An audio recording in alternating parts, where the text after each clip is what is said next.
Dios me los bendiga en esta preciosa noche. Bienvenidos a la clase número 11 de esta serie que estamos viendo acerca del pueblo judío. Espero en Dios puedan acompañarnos durante todo el video y puedan aprender junto con nosotros lo que el Señor tiene para nosotros en este día. Comenzamos. Ok. Vamos a orar, ¿verdad? Siempre lo hacemos para que Dios tome el control de lo que vamos a hablar. Padre bueno, Padre eterno, venimos, Señor, delante de ti, Señor, dándote a ti toda alabanza, toda adoración, todo honor, toda gloria. Señor, te bendecimos y te adoramos, Padre. Gracias, mi amado Señor, por la vida de cada uno de mis amigos, de mis hermanos que están, que se van a conectar a la clase, Señor, y de los que van a poder ver, Señor, después la clase. Padre Santo, yo te pido, Señor, que ministres nuestro corazón, Señor, que nos llenes de tu palabra, que nos llenes, Señor, de tu gozo, Señor, de tu paz, Señor, de tu fortaleza, Padre amado, para que nosotros podamos caminar, Señor, agarrados de tu mano todos los días. Padre amado, te pido, Señor, que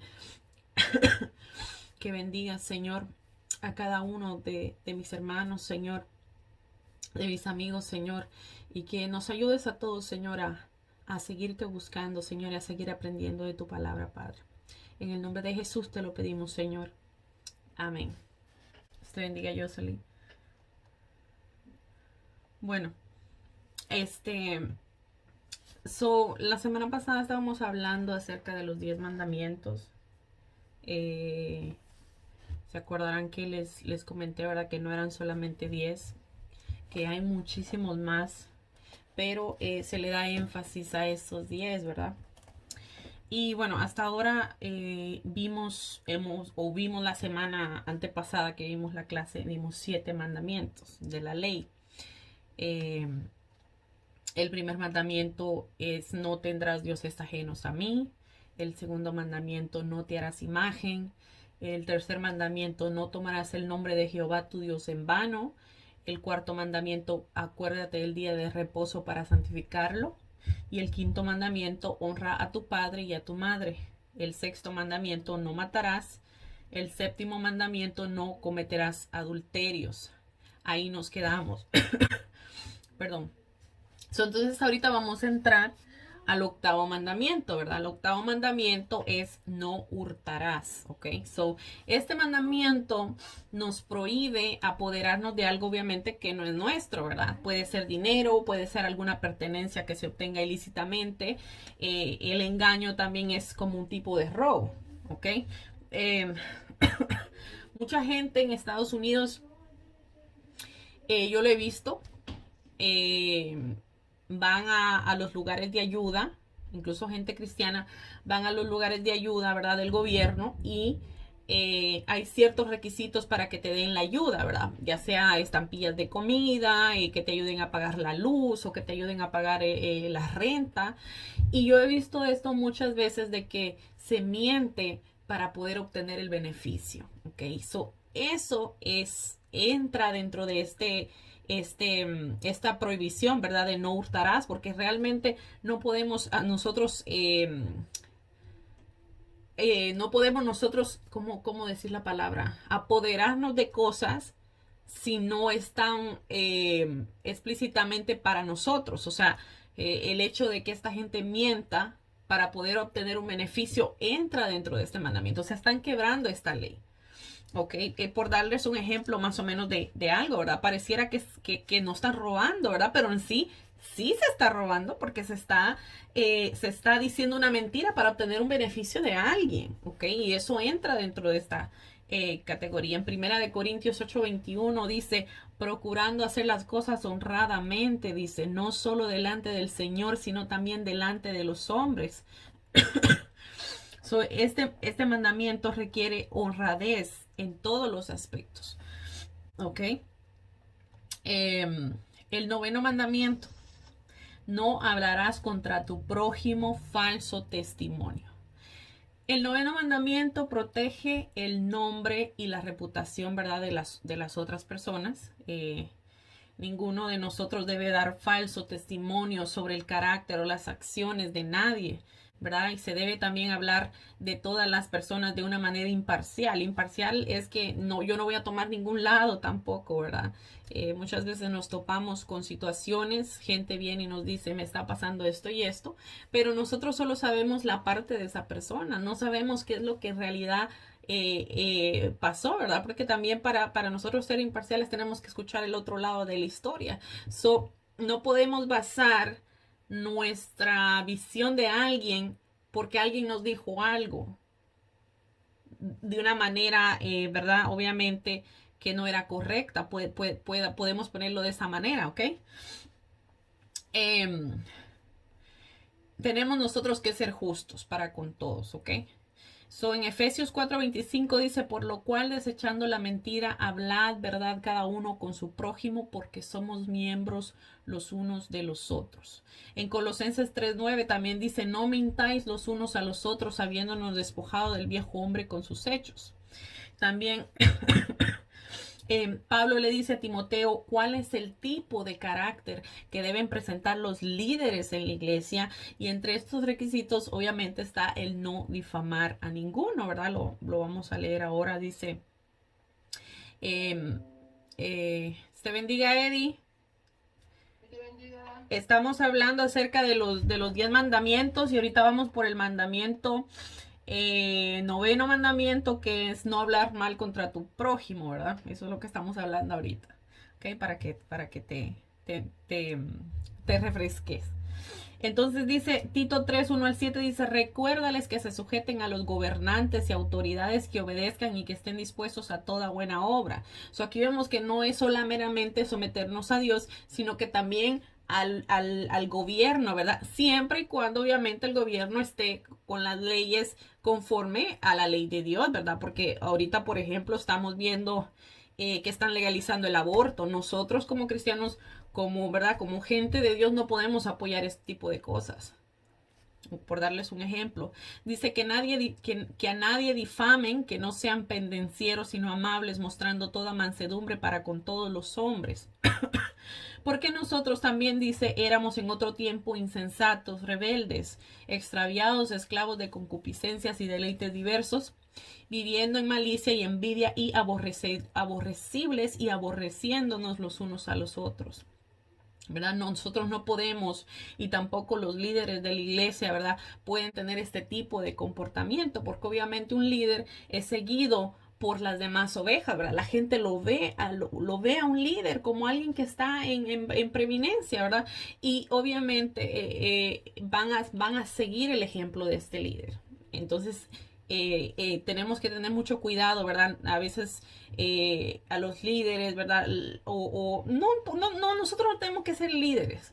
Va a venir gente a la vida de usted tal vez algún día a contarle una situación, y usted y yo no podemos divulgar la situación. No podemos nosotros, por más que sea una amiga cercana que tengamos, que tenemos mucha confianza, nosotros no podemos andar divulgando las situaciones que la gente nos confía a nosotros, ¿verdad? Entonces, este mandamiento protege de este tipo de situaciones, ¿verdad? Nosotros no podemos hablar ni falso testimonio, ni tampoco llevar la vida de las personas que nos han confiado algo y llevarla a las demás personas, ¿ok? El 10º mandamiento. No codiciarás la casa de tu prójimo, no codiciarás la mujer de tu prójimo, ni tu siervo, ni su siervo, perdón, ni su criada, ni su buey, ni su asno, ni ninguna cosa alguna de tu prójimo. Ok, so la codicia incluye el deseo o el anhelo de lo que pertenece a otra persona, ¿verdad? Esto incluye también el celo espiritual. Hay celo espiritual también. Yo creo que, no sé si ustedes lo han oído alguna vez, pero existe también un celo espiritual. Cuando una persona, Dios la está bendiciendo de cierta manera, las demás personas de la iglesia se encelan. Tal vez no lo hacen abiertamente, no lo dicen abiertamente, pero les entra en su corazón eso de que, ay, esa persona no se merece tener eso. O aquella persona la pusieron en cierta posición y no se merecía eso porque yo considero que tal otra persona es mejor, ¿verdad? Y yo creo que Si me permiten esta expresión, a todos nosotros nos van a llegar esos pensamientos. Porque el enemigo no respeta a nadie y esos pensamientos nos van a llegar a todos nosotros. Pero aquí está la diferencia. ¿Qué nosotros vamos a hacer cuando estos pensamientos lleguen a nosotros? Desecharlos. Nosotros no podemos darle vuelta a esos pensamientos. Nosotros tenemos que decirle al Señor, ¿verdad? Señor, yo reconozco que esos pensamientos no vienen de ti, porque la Biblia lo dice, lo prohíbe. Entonces yo tengo que discernir mi propio, eso estábamos viendo en una clase que estamos recibiendo ahora con el pastor, ¿verdad? Que nosotros tenemos que discernir nuestro propio corazón, nuestras intenciones. Y una vez que nosotros hagamos eso, nosotros vamos a poder tener más control sobre lo que nosotros pensamos, sobre lo que nosotros decimos y sobre lo que nosotros hacemos. ¿Ok? So, esta ley, así como las otras, ponen descubierto, ¿verdad? La depravación que hay dentro de nosotros, porque somos humanos y estamos en este cuerpo, por muy cristianos, por muy hijos de Dios que nos sintamos, por muy espirituales que nos sintamos, esa pecaminosidad está dentro de nosotros. Y todos, absolutamente todos nosotros podemos caer en esto, ¿verdad?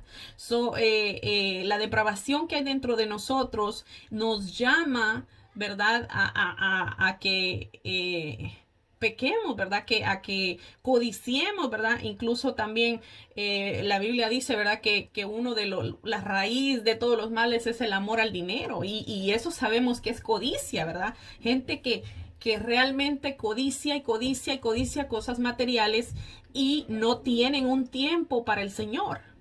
Por ejemplo, hoy en día se está viendo cuánta gente metida en negocios, cuánta gente levantando sus negocios aquí, enfrascada en cosas de la vida pasajeras, pero no tienen un tiempo para Dios.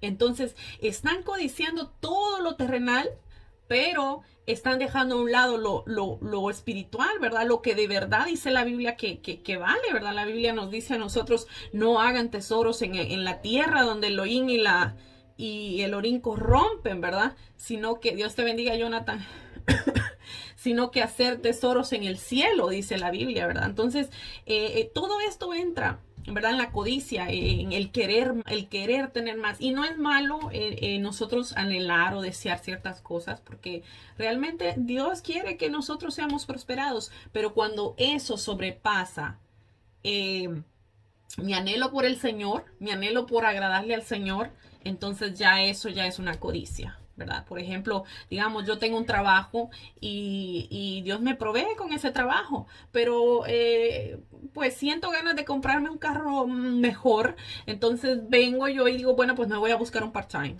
o un segundo trabajo, ¿verdad? Entonces ya con los dos trabajos no te queda, apenas si te queda tiempo para tu familia, no te queda tiempo para orar, no te queda tiempo para más que ir los domingos a la iglesia, si es que acaso te sentís con energía, ¿verdad? Porque realmente los trabajos absorben. Entonces imagínense, ahí a eso entra, ¿verdad? En la codicia, ¿verdad? El querer codiciar cosas materiales también y dejar a un lado las cosas del Señor. Yo creo que no vamos a poder ser prosperados porque no vamos a poder disfrutar, ¿verdad?, de las cosas materiales, porque nos vamos a desenfocar de nuestro servicio al Señor, ¿verdad? Un ejemplo de la codicia o recelo, esto lo habíamos hablado en una clase. Un ejemplo en la Biblia de algo que pasó fue la situación entre Caín y Abel, ¿verdad? Como saben, Caín mató a su hermano Abel. Y lo voy a leer para que nos acordemos un poquito de esto. Dice en Génesis 4, 3, 8, dice, aconteció andando el tiempo que Caín trajo del fruto de la tierra una ofrenda a Jehová. Caín fue y le ofreció, ¿verdad?, a Jehová una ofrenda, ¿verdad?, que era fruto de la tierra, porque él labraba la tierra, ¿verdad? Él sembraba los frutos y recogía los frutos.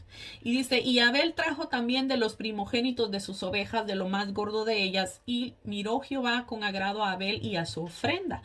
Abel también, ¿verdad?, el hermano de Caín, Abel era pastor de ovejas, ¿verdad? Él cuidaba a sus animales y por el otro lado, pues Caín trabajaba la tierra. Entonces, los dos hermanos trajeron una ofrenda al Señor.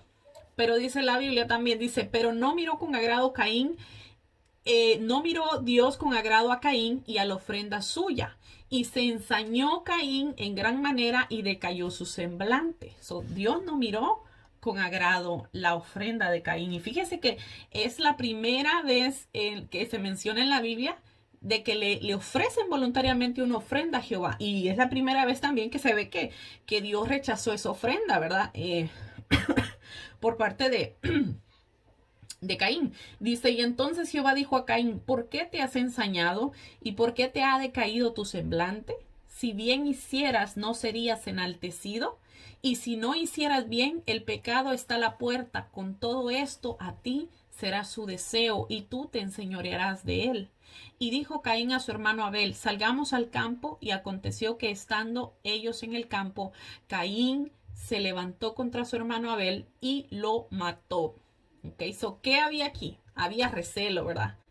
Había la codicia por querer tener el favor que tenía su hermano, ¿verdad? El sacrificio de Caín, Dios no lo aceptó. Algunos dicen que Dios rechazó la ofrenda de Caín porque eran frutos de la tierra y no animales, como la ofrenda que sí le hizo Abel. Pero esto no es así, porque en la ley de Moisés, Moisés autorizaba la ofrenda de granos, ¿verdad? Del fruto de la tierra. No era por esto. La razón por la que Dios no miró con agrado a la ofrenda de Caín fue porque había pecado dentro del corazón de Caín. Y no por la naturaleza de la ofrenda, como mucha gente ha dicho, ¿verdad? La Biblia registra que Dios rechazó la ofrenda por el estilo de vida pecaminoso que llevaba Caín. Y esto lo vemos en primera de Juan 3:12, dice, no como Caín, que era del maligno. Imagínense, lo está escribiendo la Biblia de esta manera, era del maligno, o sea, Caín tenía dentro de su corazón maldad y mató a su hermano, dice, ¿y por qué causa le mató? Porque sus obras eran malas y las de su hermano eran justas. Imagínense. Eh, Él tenía esa maldad en el corazón, ¿verdad? Y por esa razón Dios no aceptó la ofrenda de Caín. Y obviamente, pues al ver, obviamente Caín que sí había aceptado la ofrenda de su hermano, pues terminó matándolo, ¿verdad? Ahí entra también este mandamiento, ¿verdad? Eso es un ejemplo que nosotros podemos ver. Bueno, como ya les había dicho, los 10 mandamientos también son asociados o conocidos, perdón, como la ley de Moisés. Durante toda la Biblia ustedes van a oír esta palabra, la ley de Moisés. Por eso es necesario que nosotros sepamos qué es. ¿Por qué? Porque los fariseos acusaban a Jesús de que siempre quebrantaba la ley. Ok, es necesario que nosotros sepamos de qué estamos hablando. Ok, esta ley se divide en 3 categorías. La ley moral, que trata sobre las normas de Dios para la vida de santidad. La ley civil, que trata sobre la vida legal y social de Israel como nación. Y la ley ceremonial, que trata sobre la forma y las ceremonias de la adoración de Israel al Señor Dios, ¿verdad? Entre ellas el sistema expiatorio, ¿verdad? Que es obviamente cuando le hacen los sacrificios, ¿verdad? Cuando sacrificaban los animales. El quebrantamiento de la ley, como ya les había dicho, fue una de las causas principales por las cuales los fariseos acusaron a Jesús y trataron de matarlo varias veces. Por ejemplo, denme un segundo. Por ejemplo, ¿verdad? Jesús sanaba en el día de reposo. Entonces, esta historia, el paralítico de Bethesda, perdón, yo no sé si la han oído, me imagino que sí, algunos la han oído, ¿verdad? Dice, se las voy a leer, me pareció muy interesante porque se menciona varios aspectos de lo que les comentaba, ¿verdad? De cómo los fariseos acusaban a Jesús de quebrantar la ley, ¿verdad? Y esta era una de las cosas con las que más se enfrentaron contra Jesús, ¿verdad? Porque creían que Jesús estaba quebrantando la ley al hacer cosas en el día de reposo. Dice, después de estas cosas había una fiesta de los judíos y subió Jesús a Jerusalén. Y ahí en Jerusalén, cerca de la puerta de las ovejas, un estanque llamado en hebreo Betesda, el cual tiene 5 pórticos. En este yacía una multitud de enfermos, ciegos, cojos y paralíticos que esperaban el movimiento del agua, porque un ángel descendía de tiempo en tiempo al estanque y agitaba el agua, y el que primero descendía al estanque después del movimiento del agua quedaba sano de cualquier enfermedad que tuviese. Y había ahí un hombre que hacía 38 años que estaba enfermo. Imagínense, 38 años de estar ahí esperando. Y dice, cuando Jesús lo vio acostado y supo que llevaba ya mucho tiempo así, le dijo, ¿quieres ser sano? Señor, le respondió el enfermo, no tengo quien me meta en el estanque cuando se agita el agua, y entre tanto que yo voy, otro desciende antes que yo. Imagínense, era paralítico, tenía que meterse al estanque, tenía que ser el primero que llegaba a meterse al estanque, y obviamente todos los demás le ganaban, ¿verdad? Entonces dice, eh, entonces Jesús le dijo, levántate, toma tu lecho y anda. Cuando Jesús le dijo, levántate y toma tu lecho, el lecho es como un petate, ¿verdad? Todos somos de Guatemala, sabemos que es un petate. Yo no sé si se acuerdan, yo sí los llegué a ver, donde mi abuelita tenía, en lo que la gente se acostaba, ¿verdad? Eso más o menos es el lecho que se lee aquí, ¿ok? Y dice, y al instante el hombre fue sanado. So Jesús le dijo, levántate, toma tu lecho y anda. Y al instante aquel hombre fue sanado y tomó su lecho y anduvo. Y era día de reposo aquel día. Entonces los judíos dijeron a aquel que había sido sanado, es día de reposo, no te es lícito llevar su lecho. Imagínense que lo estaban acusando porque enrolló su petate, ¿verdad? Y lo llevaba cargando. Y por eso lo acusaron los fariseos y le dijeron, no te es lícito. O sea, no te es permitido llevar tu lecho en el brazo porque es un día de reposo. Y en el día de reposo, pues no se podía hacer absolutamente ningún trabajo, ¿verdad? Sí, y cosa tan simple una cosa tan simple, ellos la veían como un gran error, ¿verdad? Entonces él les respondió, dice, el que me sanó, él mismo me dijo, toma tu lecho y anda. Entonces le preguntaron, ¿quién es el que te dijo, toma tu lecho y anda? Y el que había sido sanado no sabía quién fuese, porque Jesús se había apartado de la gente que estaba en aquel lugar. Después le halló Jesús en el templo y le dijo, mira, has sido sanado, no peques más para que no te venga alguna cosa peor.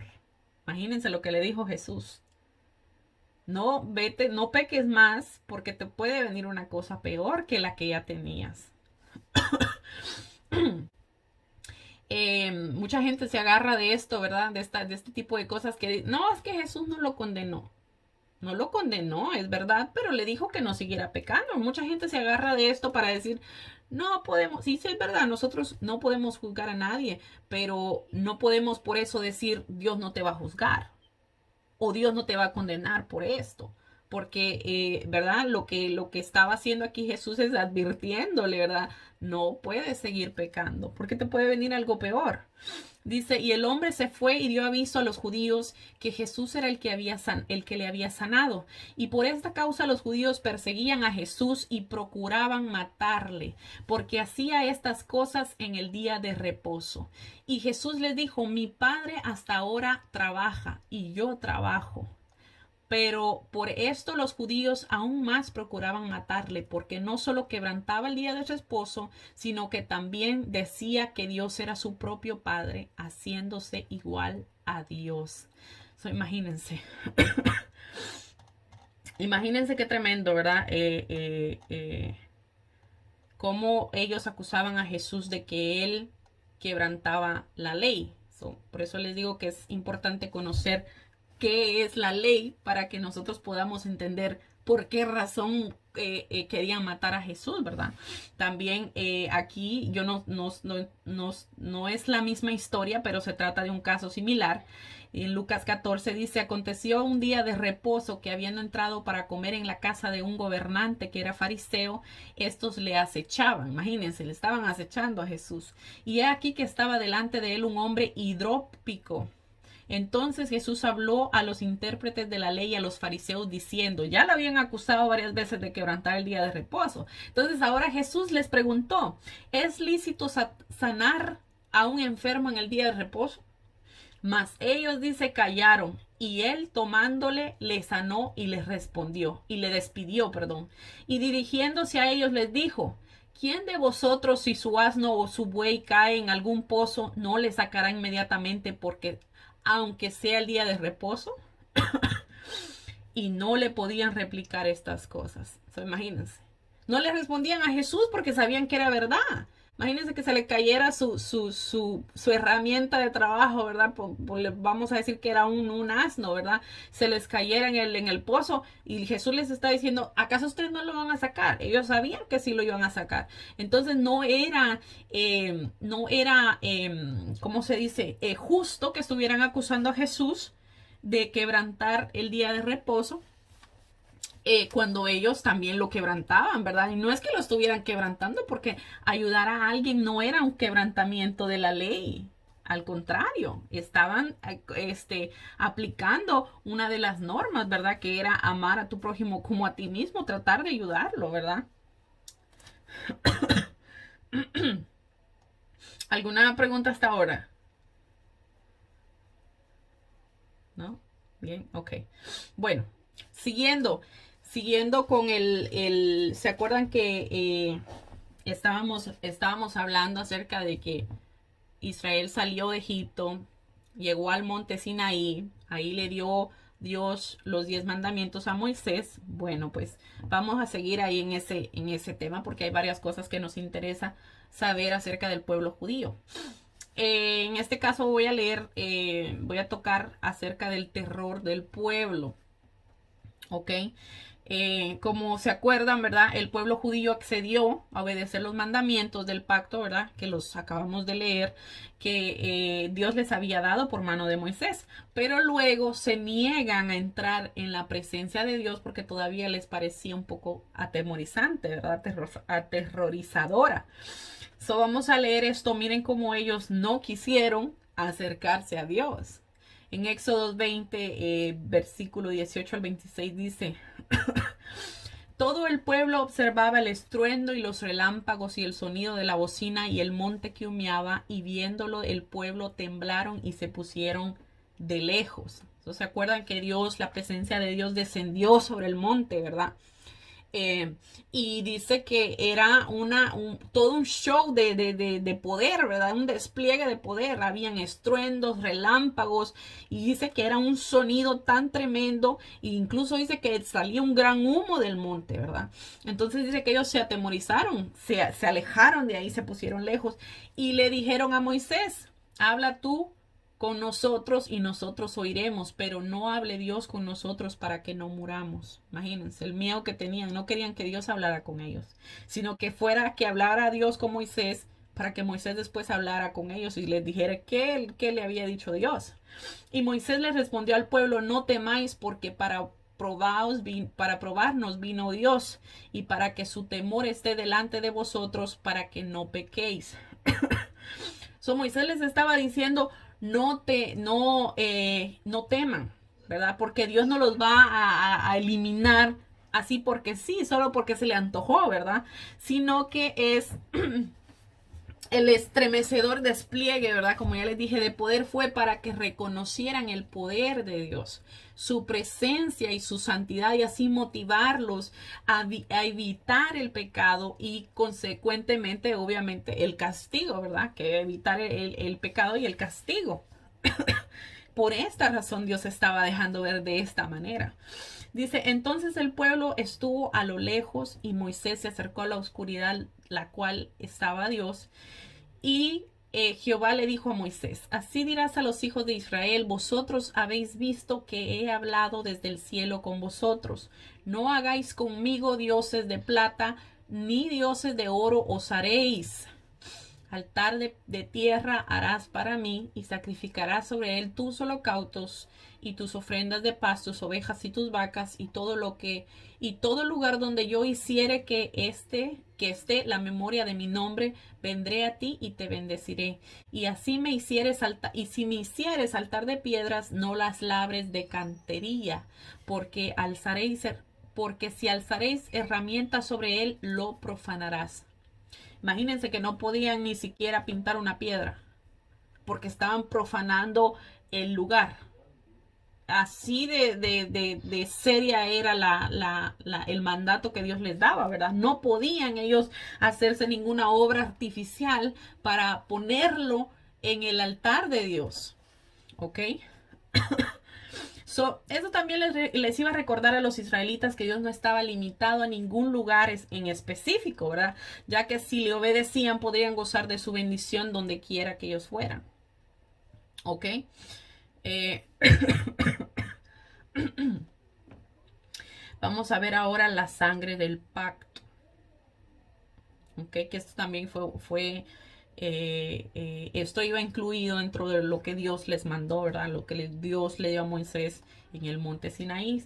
Y dice Éxodo 24, 4 al 8, dice, y Moisés escribió todas estas palabras y llevándose de mañana edificó un altar al pie del monte y 12 columnas según las 12 tribus de Israel. ¿Se acuerdan quiénes son las 12 tribus, verdad? También este es un punto muy importante para nosotros entender acerca del pueblo de Israel. Las 12 tribus ¿se acuerdan de la historia de José? Bueno, José y sus hermanos eran 12. Esas son las 12 tribus, así se distribuyeron 12 tribus. ¿Ok? Cuando oigan las 12 tribus de Israel, ustedes, su pensamiento que se vaya inmediatamente son los hermanos, José y sus hermanos. ¿Ok? Estas eran las 12 tribus de Israel. Y dice, y envió jóvenes de los hijos de Israel, los cuales ofrecieron holocaustos y becerros como sacrificios de paz a Jehová. Y Moisés tomó la mitad de la sangre y la puso en tazones y esparció la otra mitad de la sangre sobre el altar.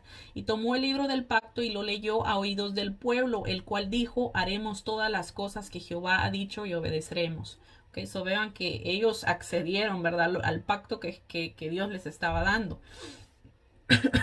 Entonces Moisés tomó la sangre y roció sobre el pueblo y dijo, he aquí la sangre del pacto que Jehová ha hecho con vosotros sobre todas estas cosas. El sello del pacto de Dios con Israel mediante la esparción de sangre, indicando que los sacrificios expiatorios eran necesarios para mantener esta relación entre Dios con ellos, ¿ok? Esto era el antiguo pacto. La sangre simbolizaba limpieza y perdón hechos posibles por medio de una vida sacrificada a Dios. O sea, el animalito no tenía la culpa por los pecados de ellos, ¿verdad? Pero se sacrificaba para que los pecados los pecados del pueblo cayeran sobre el animal y así todo el pueblo quedara limpio del pecado, ¿ok? Entonces,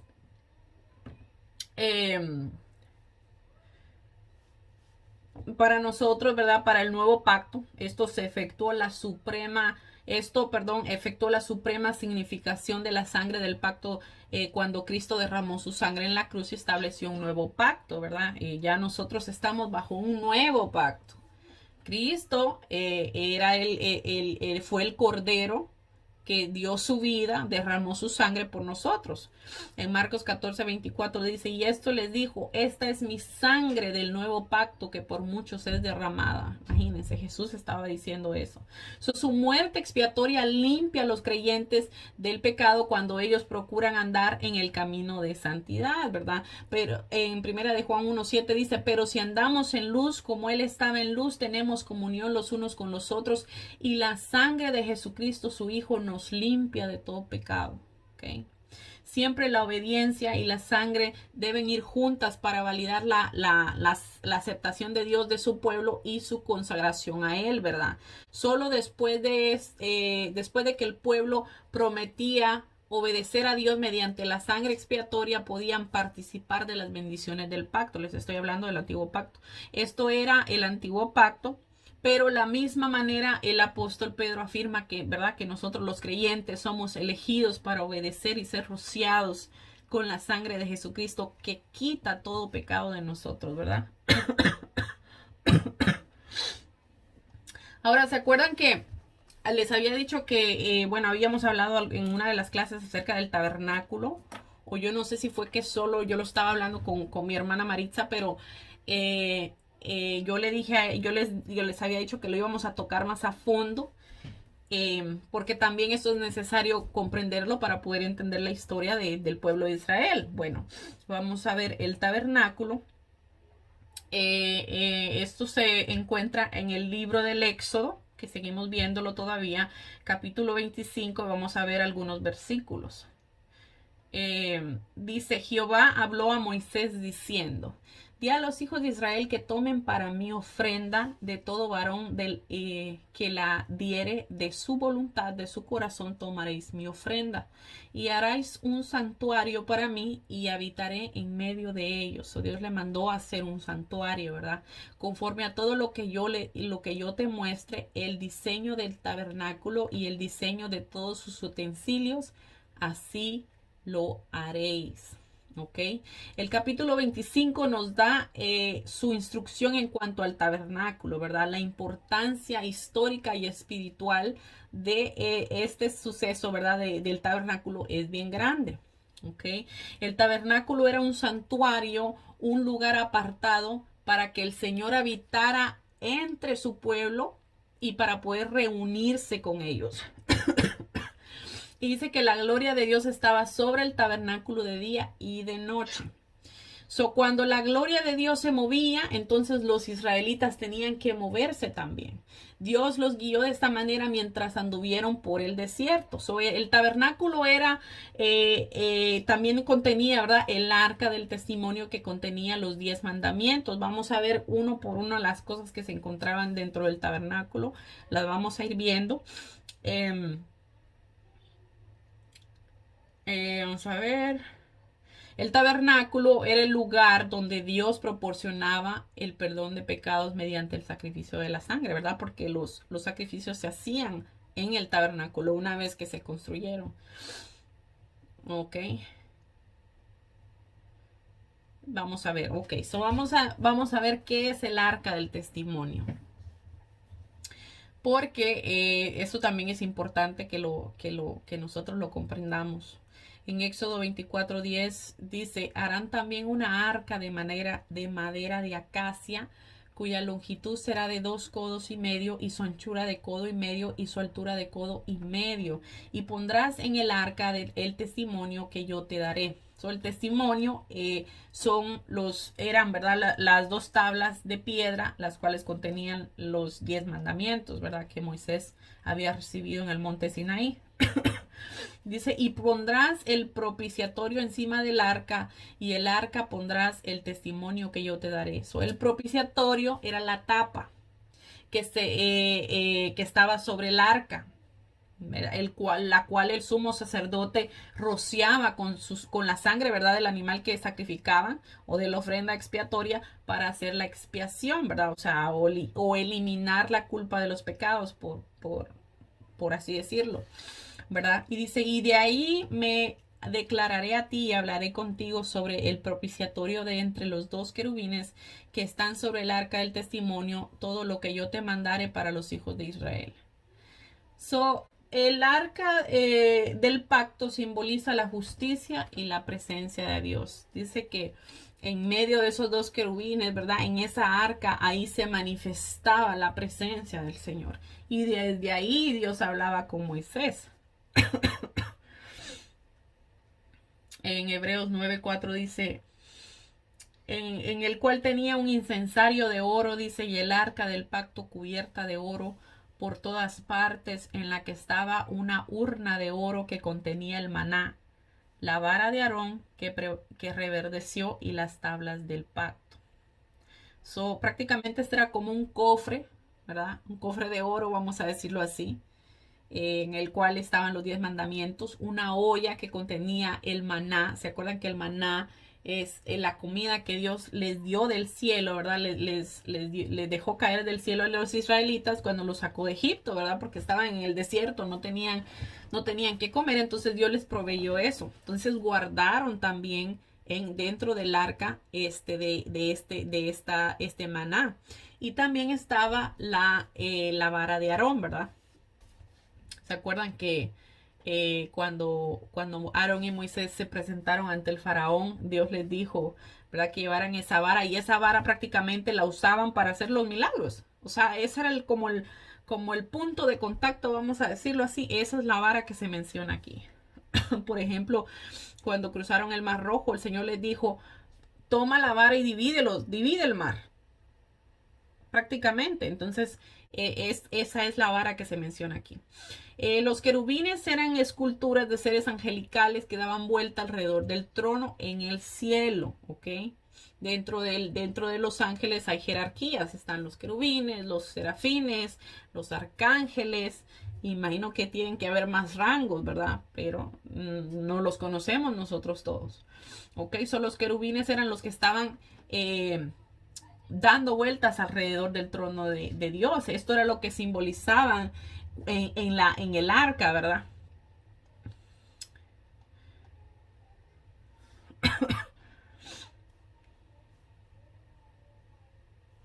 Ok, so el arca se puso, ¿verdad? En el lugar santísimo, ok, del tabernáculo. Estaba el lugar santo donde estaba otros utensilios, había un velo y detrás de ese velo estaba el arca, ¿verdad? Y esto obviamente, como ya les había dicho, representaba el trono de Dios delante del cual se ponía, ¿verdad? Cada año, una vez al año venía el sacerdote en el día de la expiación para rociar sangre sobre el propiciatorio como expiación por los pecados, ¿verdad? Involuntarios del pueblo durante ese año. Okay. También dentro del tabernáculo, el Señor les mandó que hicieran una mesa para poner el pan de la proposición. Ok. Esto también lo vemos en el libro del Éxodo capítulo 25. Dice, harás asimismo una mesa de madera de acacia, su longitud será de 2 codos y de 1 codo su anchura y su altura de codo y medio.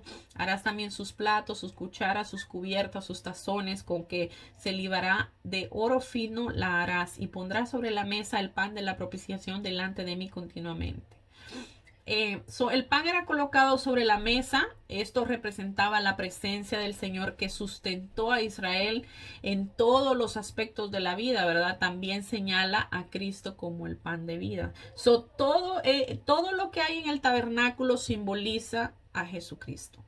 ¿Ok? Todo nos lleva a Jesús. Yo les voy a enseñar al final, cuando terminemos de hablar acerca del tabernáculo, les voy a enseñar una foto, la voy a printear para que ustedes puedan ver cómo todo lo que hay en el tabernáculo va guiando, o sea, te va hablando del Señor Jesús, ¿verdad? Y la Biblia también lo explica. Cristo, el pan de vida, ¿verdad? Jesús en Juan 6:35 dice, Jesús les dijo, yo soy el pan de vida.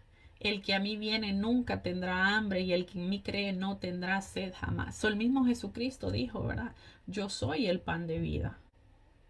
Y cuando dice el pan de vida, ¿verdad? Nosotros, cuando nos dicen pan, pues obviamente nos imaginamos un pan, ¿verdad? De esos que a nosotros nos gusta. Pero Jesús está hablando de la vida espiritual, del alimento espiritual. Él es ese alimento espiritual que nosotros necesitamos para obtener vida. Amén. También dice que había un candelero de oro, que en hebreo se llama, ¿verdad? O los judíos le dicen la menorá. ¿Ok? Esto dice, harás un candelero de oro puro labrado a martillo, se le hará el candelero, su pie, su caña, sus copas, sus manzanas, sus flores serán de lo mismo, y saldrán 6 brazos a sus lados, 3 brazos del candelero a un lado y 3 brazos al otro lado, 3 copas en forma de flor de almendro, en un brazo una manzana y una flor, y 3 copas en forma de flor de almendro, en un brazo una manzana y una flor, y así los 6 brazos que salen del candelero. Y en la caña central del candelero, 4 copas en forma de flor de almendro y sus manzanas y sus flores. So, realmente tenía siete brazos, o sea, el de en medio y 3 y 3. So, la menorá tenía muchas decoraciones que se asemejaban a un almendro, como ya pudimos escuchar. Un árbol que florece muy temprano. La palabra hebrea para almendra está asociada con un verbo que significa vigilar o estar pendiente de algo. Lo que hacía de las flores de almendro una decoración muy apropiada, obviamente, para el candelero, ya que este, pues, obviamente sirve para alumbrar, ¿verdad? También la vara de Aarón era de almendra, de madera de almendra, y esta vara es símbolo de que Dios estaba pendiente de su palabra para cumplir sus propósitos. Dice, habrá una manzana debajo de 2 brazos del mismo, otra manzana debajo de otros 2 brazos del mismo y otra manzana debajo de los otros brazos del mismo, para sí los 6 brazos que salen del candelero. Y le haréis 7 lamparillas, las cuales encenderás para que alumbren hacia adelante. Este era un candelero que sostenía 7 lámparas de aceite. ¿Ok? Proveería luz al tabernáculo. Las lámparas que ardían representaban la luz o la presencia de Dios en medio del campamento. El candelero, representa a Cristo como la luz del mundo, ¿verdad? Juan 9:5 dice, entre tanto que estoy en el mundo, luz soy del mundo. El mismo Jesucristo, ¿verdad? Lo hablaba. Nosotros, la novia de Cristo, al igual que Él, nosotros también somos luz del mundo. En Mateo 5:14-16 dice, vosotros sois la luz del mundo. Una ciudad, dice, asentada sobre un monte no se puede esconder, ni se enciende una luz y se pone debajo del almud, sino sobre el candelero y alumbra a todos los que están en casa. Así alumbre vuestra luz delante de los hombres para que vean vuestras buenas obras y glorifiquen a vuestro Padre que está en los cielos. Imagínense, a nosotros se nos llama a no esconder esa esperanza que nosotros llevamos dentro. Nosotros tenemos dentro a Cristo, que es luz, y nosotros por lo tanto tenemos que dejar que esa luz no solo nos alumbre a nosotros, sino que alumbre a todos los que están a nuestro alrededor. Nosotros, y miren lo que dice la palabra aquí, dice, una ciudad asentada sobre un monte no se puede esconder. Nosotros no podemos esconder lo que nosotros somos en Cristo. No podemos esconder el evangelio que nosotros hemos recibido. Tenemos que compartirlo. Tenemos que compartirle a la gente lo que Cristo hizo en nuestra vida, porque esa luz que nos alumbró a nosotros también va a poder alumbrar a alguien. Y muchas veces uno dice, ay no, pero tal vez ni me oyen, tal vez ni, pero uno no sabe lo que esa palabra hizo en la vida de la persona. Yo le he hablado a personas que yo creo que nunca más las voy a volver a ver. Y se los digo, y yo siempre me quedo pensando, ¿qué será de esa persona? ¿Será que algo hizo esa palabra en esa persona? Por lo menos digo yo, la dejó pensando o la dejó con duda de algo. ¿Verdad? Y así dice la palabra que nosotros debemos ser, ¿verdad? Una luz en medio de un mundo que vive en tinieblas. No podemos esconderla, sino que dice que alumbre vuestra luz delante de los hombres para que vean vuestras buenas obras. Porque realmente la gente no puede ver en nosotros, interiormente no puede ver lo que hay en nosotros. Pero si nosotros lo mostramos, ¿verdad? Con buenas obras, van a poder ver, van a decir, hay algo diferente en esta persona, se comporta de una manera diferente, hace cosas diferentes, no hace lo que el mundo hace. Y esta gente va a glorificar al Señor que está en los cielos. Así lo dice la palabra, ¿verdad? Yo creo que aquí nos vamos a quedar porque ya nos faltan 10 minutos. Vamos a seguir hablando acerca del tabernáculo. Ah, no se me olvidaba, perdón, que a petición de alguien por aquí, la semana que viene voy a traer una clase acerca de la Navidad, que a mí no se me había ocurrido, pero me comentó alguien por ahí.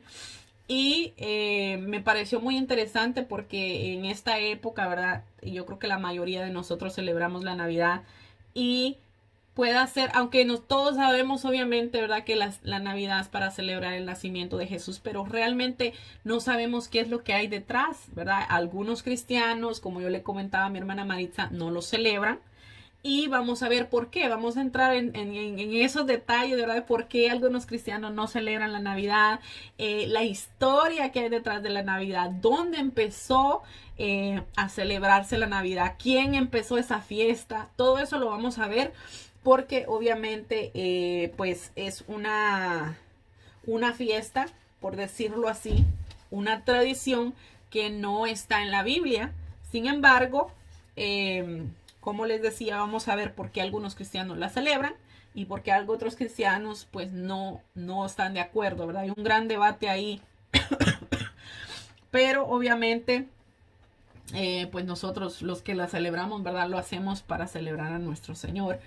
Y vamos a entrar en todos esos detalles. Ya la empecé a preparar hoy y me gustó mucho lo que encontré.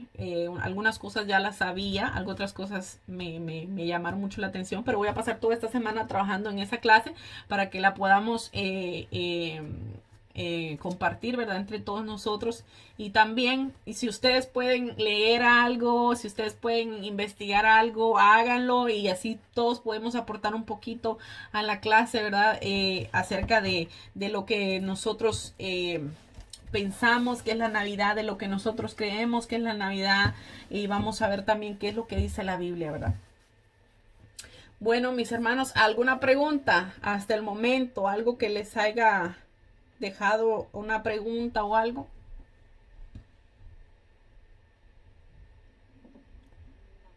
¿No? ¿Está todo claro? Bueno, Yo sí tengo una pregunta. ajá, decime. Bueno, cualquiera de las dos. Bueno, ¿qué día era el día santo o sagrado? No sé cómo decir. ¿Cómo? ¿Qué día era el día santo o sagrado? El día de reposo es el sábado. Los judíos todavía lo siguen celebrando.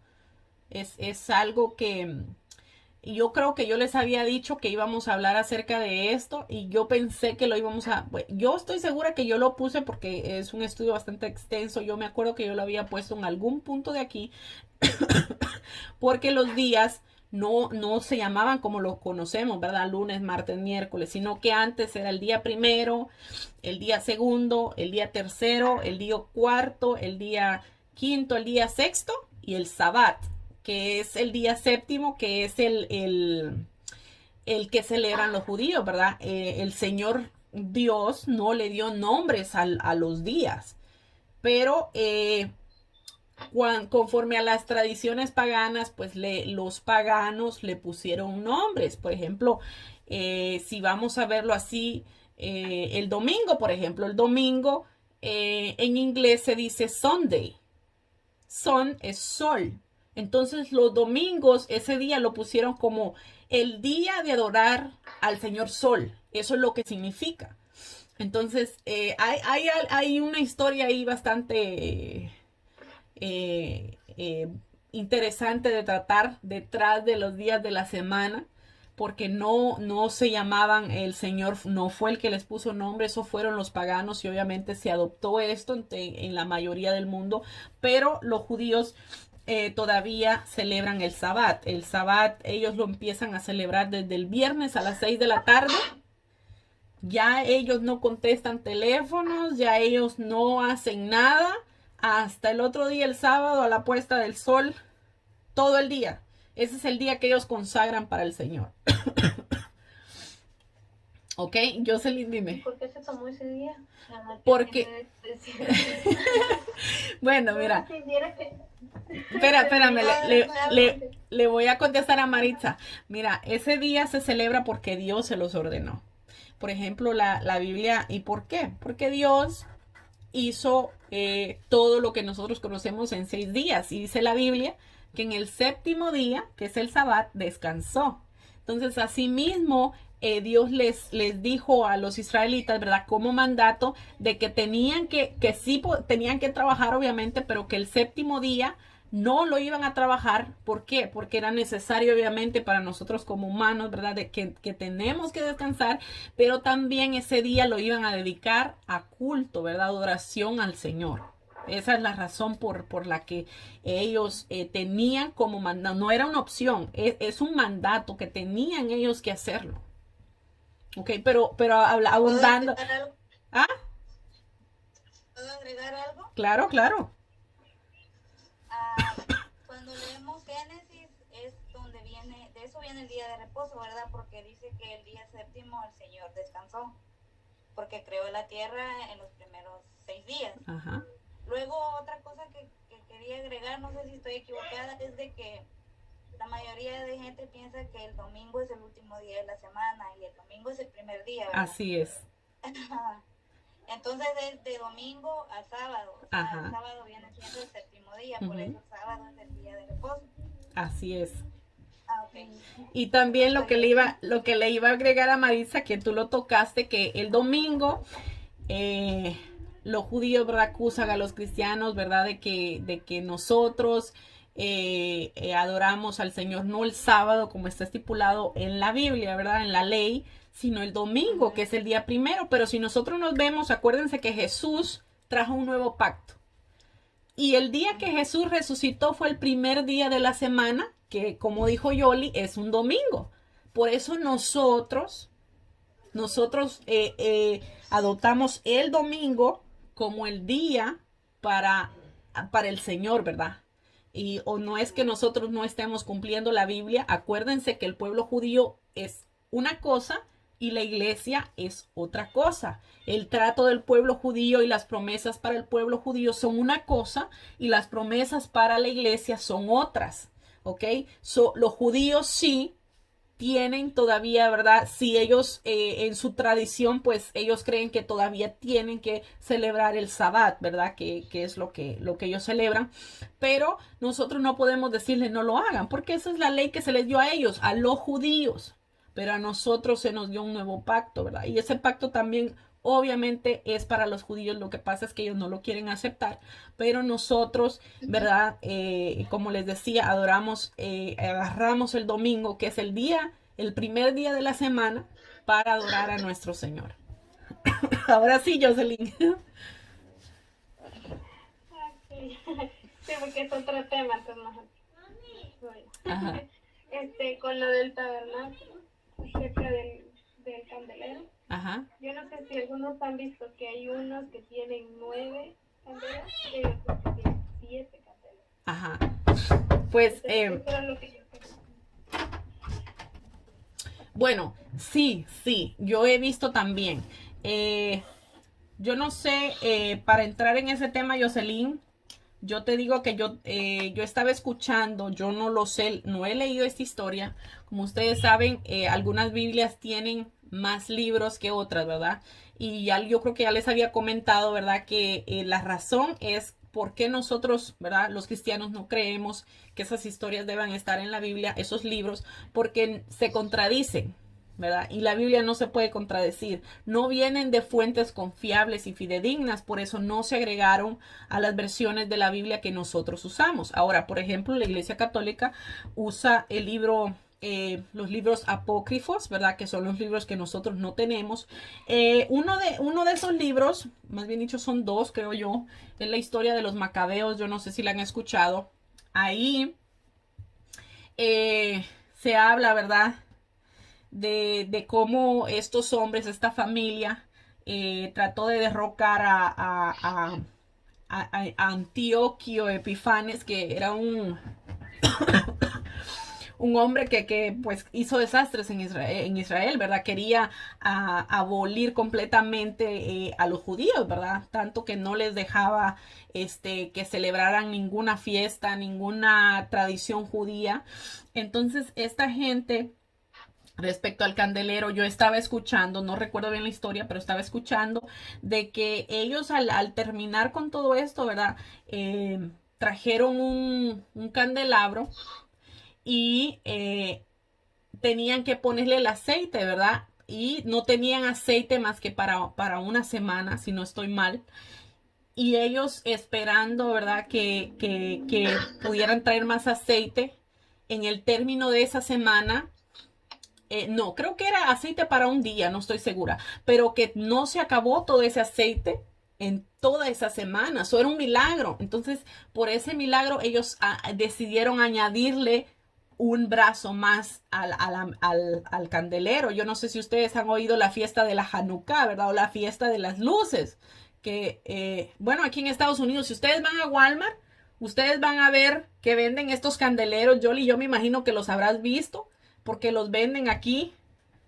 Sí Eh, los he visto, pero no sabía que venían de ahí. sí, ajá, esa es la fiesta de la Hanukkah que ellos celebran. Esa es la fiesta que ellos celebran, es que los macabeos, ¿verdad? Celebran a los macabeos, ¿verdad? Esta familia que hizo todo, ¿verdad? Para poder defender a Israel. De este hombre. Entonces, esa es la razón por la que ellos le agregaron otro brazo a al candelabro este, pero no es exactamente por lo que nosotros pensaríamos que viene de la Biblia. Pero te digo, Originalmente, ¿cuántos tiene en la Biblia? el que nosotros estábamos leyendo aquí tiene 7. Acuérdense que el número 7 es la perfección de Dios. En 6 días el Señor creó todo lo que conocemos y en el séptimo descansó. El número 7 tiene una simbología de perfección en la Biblia. Por ejemplo, los israelitas, si un hombre llegaba a tener 7 hijos varones de corrido, se consideraba el hombre afortunado, era el número perfecto, eran todos varones, era perfecto. Eso es lo que ellos siempre han creído, ¿verdad? Y obviamente la Biblia, el número 7 tiene mucha simbología en la Biblia. Por ejemplo, el número 6 simboliza al hombre, ¿verdad? Como tal vez ya habrán oído ustedes. Entonces, pero el número 7 es la perfección, es el sello de Dios. ¿Ok?